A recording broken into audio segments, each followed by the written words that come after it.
What if we lived in a society where everyone was recognised and appreciated for their differences, even if they didn't conform to normative standards? Tom Little's a man on a neurodiversity mission. It is about changing the world. And he's gone right to the top to make sure he's heard. And we'll be back again and again and again until we get an education system where we can thrive and unlock all the potential of our amazing brains. So often we're just seen as weird, that there's something wrong with us. This is my brain in math class. In math class, our brains are different, but they're not less, and that makes us who we are.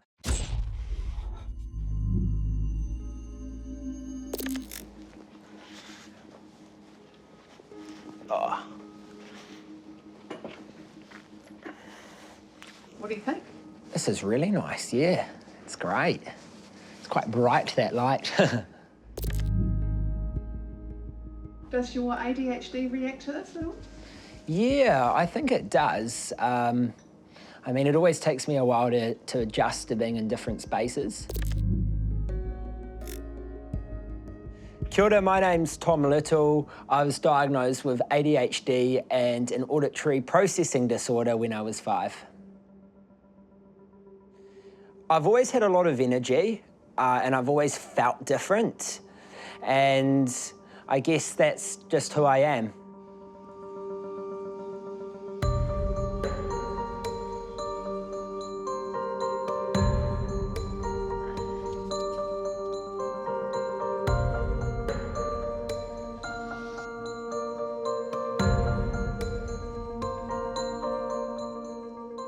So we have a model of my brain, a model of how I think, I feel, how I respond to different situations, and yeah, just how my brain works. People sometimes think neurodiversity, it's just another buzzword, but actually being able to understand it with a bit of, you know, deeper meaning in a simplistic manner is really important. So there is a lot going on, and yeah, I think a main trait for people who are neurodiverse, or especially with ADHD, is that we have very active minds. We think and feel lots of different things, and it's, you know, this is unique to me. No one else is gonna think and feel or create something the same as this. I've used the blue because I like to take time for myself, and I like to be quite calm and have quiet time, and I often think quite deeply and meaningfully. I spend a lot of time inside my head. I also put in the orange colour because I can be quite active, I like to be social, I like to be busy. And then I put the green because that's another element which kind of shows how I can be also quite peaceful and in my own world. And then I've put all these different popsicle sticks because I've got a very busy mind. This is how I feel, and that's all right. This is me.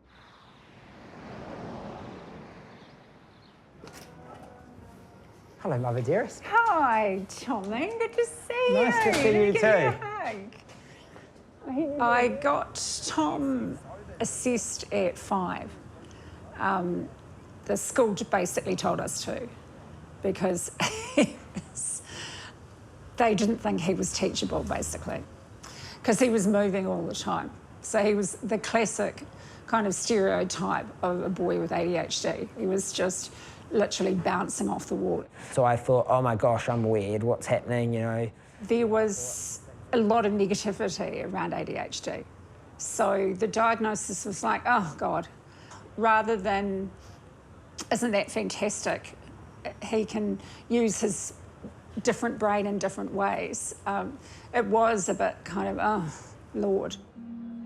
You were very curious, very inquisitive. Yeah, I've always done quirky things, but I remember when I was younger, when we used to go to places, I was quite young, but I used to reorganise people's furniture in their houses. I remember that. Yeah, you did that with your Aunt Elaine. Causing She got very... I couldn't learn. I remember when I was a year 0 or year 1, I couldn't even count to 10. I would act very quickly. I wouldn't think about how my actions, what they might result in. And that was probably my greatest signal that I had ADHD, was just my ferocious energy. I was disruptive, and I remember one situation where the teacher was stressed and just needed to control me. They got a vivid and they drew a big X on the carpet where I had to sit and stay. It was a little stink, and I think it's difficult for a student, or it was difficult for me to learn and feel safe in an environment where I didn't really feel like anyone understood how my brain worked. Yeah, it was a really tough time. Yeah. Looking back. Yeah. And I remember being in that year 3 class, just feeling like I didn't really fit in. I felt quite quirky and different. I kind of interacted with my peers and my mates differently. I often didn't think about how my friends would feel, so I would do things like I'd walk up and knock their sandcastle over, or I would smash their Lego creations, and it's just because I struggled picking up on social cues. And after my parents had split up, I didn't know how to express those feelings and emotions, and I used to just lash out. And I remember like hitting and lashing out at my parents, especially my mum. I probably could have done better looking back. Like, if he was overstimulated, that was like a trigger. I remember once he wanted his friend to stay on after he'd stayed the night, and I said no, and he started screaming, and the police came round. And I think that sort of showed me that I needed to get perhaps a better understanding of where he was coming across with his ADHD. And that's why I spent a lot of time when I was a year 3 and a year 4 going to a psychologist. And he keeps saying if a child hits at 7 and doesn't get it sorted, they're going to go on and it could potentially get violent. Yeah. He painted a very clear picture for me. He basically said that if you don't stop hitting, if you don't learn to control your emotions now, there's a high chance that as you get older, that might transfer over to relationships, being abusive. And that scared me, that really scared me. I think he really helped me become more empathetic, because I didn't want to hit. And I remember telling me quite straight and clear, you need to sort this out. And he helped me, I guess, deal with those emotions and tap into my thoughts and feelings. One thing I really wish is that mental health was given the same importance as physical health. If you've got a broken arm or broken leg, you go to the doctor. If you're feeling a bit run down mentally, it should be encouraged to go and chat to someone and process how you're feeling. Like, it's okay to struggle, but it's not okay to struggle alone.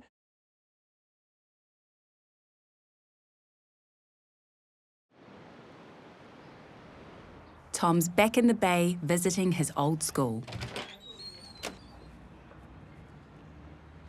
Hello, Tony. Hey, Tom. Nice to see you. Holy, look at you, mate. Long time no see. How are you? Nice to see you. Nice to see you too. Looking really So I was involved with the Young Enterprise Scheme. Amazing, amazing organisation where you start a business and you learn the different elements to running a business. The school looks a bit different. I haven't seen the new. Wharekura. Yeah, it's awesome. It's pretty, it is very cool, isn't it? It's really good.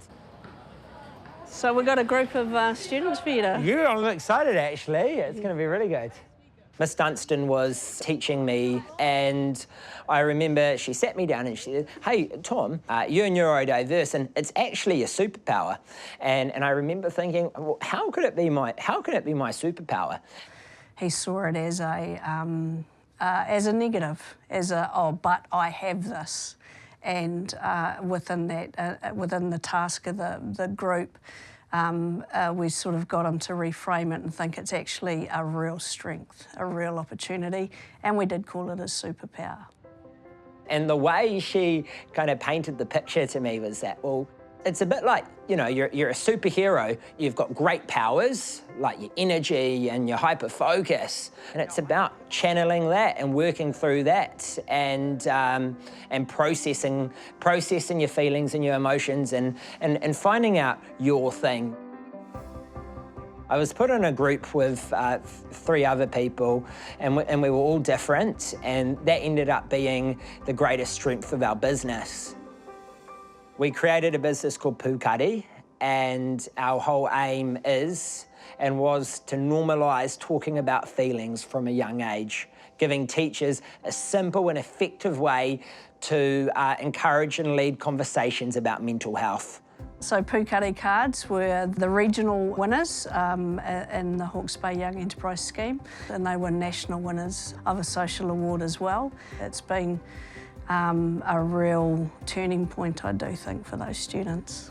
Teachers have such a critical role on a young person's life, on the educational journey, and they can either make it or break it. And Miss Dunstan really made it for me. She empowered me to be who I am. Neurodiversity is something which I was only introduced about 2 years ago to by Miss Dunstan over there. What we're going to do is we're going to make models of how our brains think and feel. And Tom's giving back, doing neurodiversity workshops for kids just like him. Remember to think about like how your brain works and what makes you tick. And yeah, we've got some great visual representations though. Those are awesome. There's so much creativity. I like that. That's awesome. What does that show? This is my brain in math class. In math class? It looks like a balloon. Like Yes. just not being able to focus on anything before I took my ADHD pills. And now that I take my ADHD pills, I'm like calm and chill. Yeah. I can focus. And what's the little spiky thing in the middle? That's the thought. That's the thought. Oh, and then that's your brain like moving around and yeah. That's so cool. What about you, mate? Yeah, well, I'm getting confused looking at it. So you'll see in front of you, you all have a pack of cards. And I just want to acknowledge you taking the step on your neurodiversity journey. It's really awesome to hear that you are embracing neurodiversity, willing to learn more about it. And it's a really exciting thing. Tom also holds neurodiversity workshops for adults. It's really about creating a safe space where they can have those discussions about neurodiversity and gain a greater understanding. First time it was difficult, it's still difficult, but there's a real sense of satisfaction with doing hard things. So it's also the way that your mind perceives things. You know, like you say, that one, but this one as well, with all the eyes, we were talking about how many of our rangatahi will feel like judged. And Aroha mentioned that this one with the colours could also represent the support. At the end of doing those workshops, it's like, yes, that's great. I've really made an impact. Tom Little is currently participating in his second year of the Lion Foundation Young Enterprise Scheme from Taradale High School, and he has been selected to represent the Yes class of 2023. Welcome, Tom. Come on up. It was in front of these business leaders that Tom found his talent for speaking. What if we lived in a society where everyone was recognised and appreciated for their differences, even if they didn't conform to normative standards? What if? Tēnā koutou katoa. My name's Thomas Little. I have ADHD, I'm neurodiverse, and I'm proud to be different. We hosted a series of events at Parliament. We connected with politicians about creating awareness and building a better understanding. And we'll be back again and again and again until we get an education system where we can thrive and unlock all the potential of our amazing brains. The main goal was leading up to the election was to put pressure on the government to actually say, hey, we're the neurodiverse rangatahi of New Zealand, we want you to listen.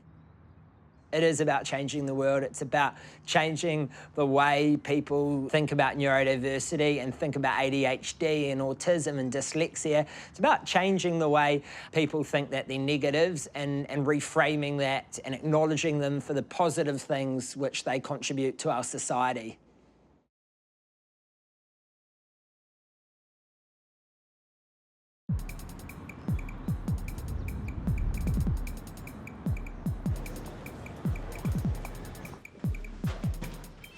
Tom's a first-year uni student living life at a hectic pace. And this is my room, and I really like my quiet time, so I found I had to put a sign up because people often knock quite late on my door. Hey, good to see you, welcome in.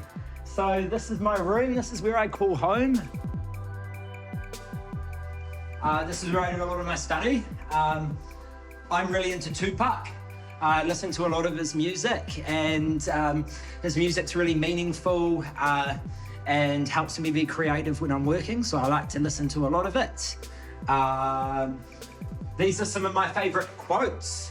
I really like to visualize and think and see my different quotes. Here's a positive one: keep going, Tom, you're doing well. Early to bed, early to rise. Don't stop when you're tired. And comfort kills dreams. It's all about getting outside my comfort zone. And yeah, those are some of my main ideas. Being outside your comfort zone, that's where growth happens, and that's something I've learnt. I need to try different things, put myself in different situations, because that's where I'm going to learn. That's where I'm going to really flourish. I'm not going to change or become a better person if I keep doing, you know, the same thing all the time. I have to be comfortable with the uncomfortable. So, Tom does, well, everything. So I'm Grafton Hall president. I like to run, I like to cycle, I like to go to the gym.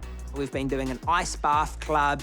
That's where we do our ice baths over there. I run a business, Pukari Cards. We run a youth mental health initiative.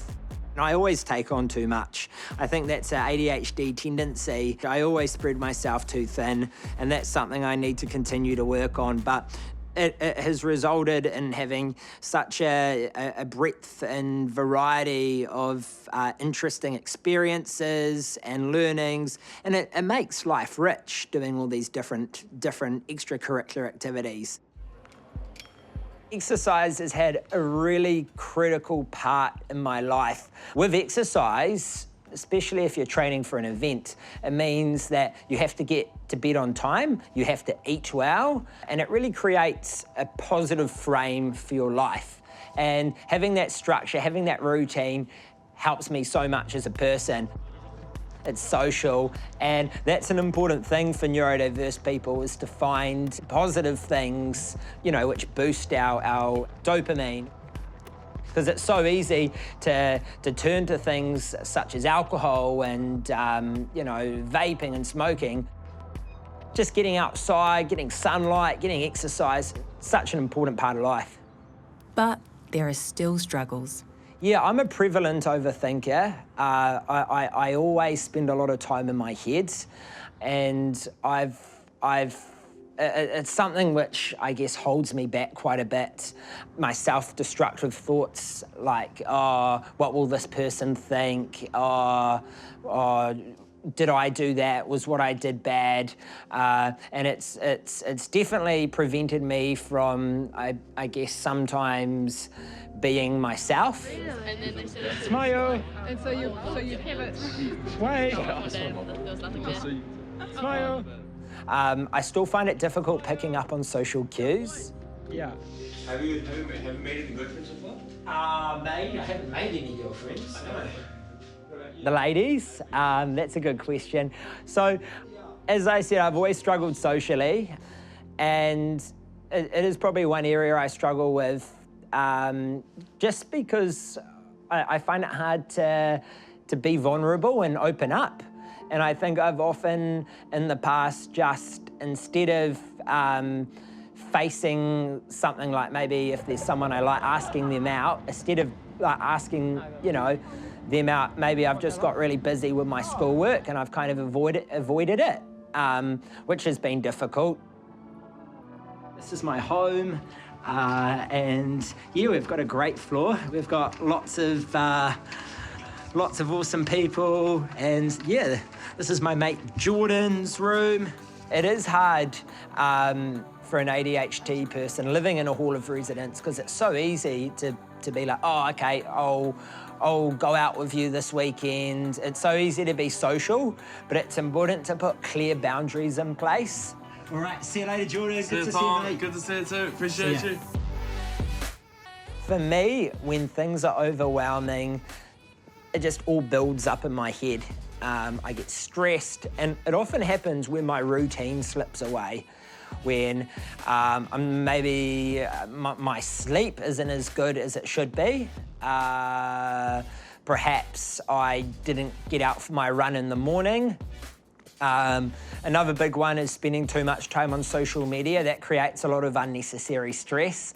So when things get overwhelming for me, I often feel quite stuck. I remember getting, I think, Instagram when I was probably about 10 or 11. Yeah, way too young. And I remember it just causing, you know, quite a bit of unnecessary stress. And social anxiety and things which could have been completely avoided. Especially when friends came around and you were on your device. Yeah, that was tricky, yeah. And it's still something I have to work on at the moment. Like I find if I'm gonna go out for dinner, I sometimes just leave my phone in the car just so I'm not, you know, checking my device or, you know, worried about being distracted, just so I can truly be present. But I'm really loving university. It's just nice to be in a big city. I kind of feel like I've found my tribe. I've got really good friends who really understand how I feel, and I'm really able to connect with them, and they're interested in similar things. There's our brother Tom. Absolute legend he is. He just makes the best of everyone, you know? Such a positive role model, and we're blessed. Catch you later.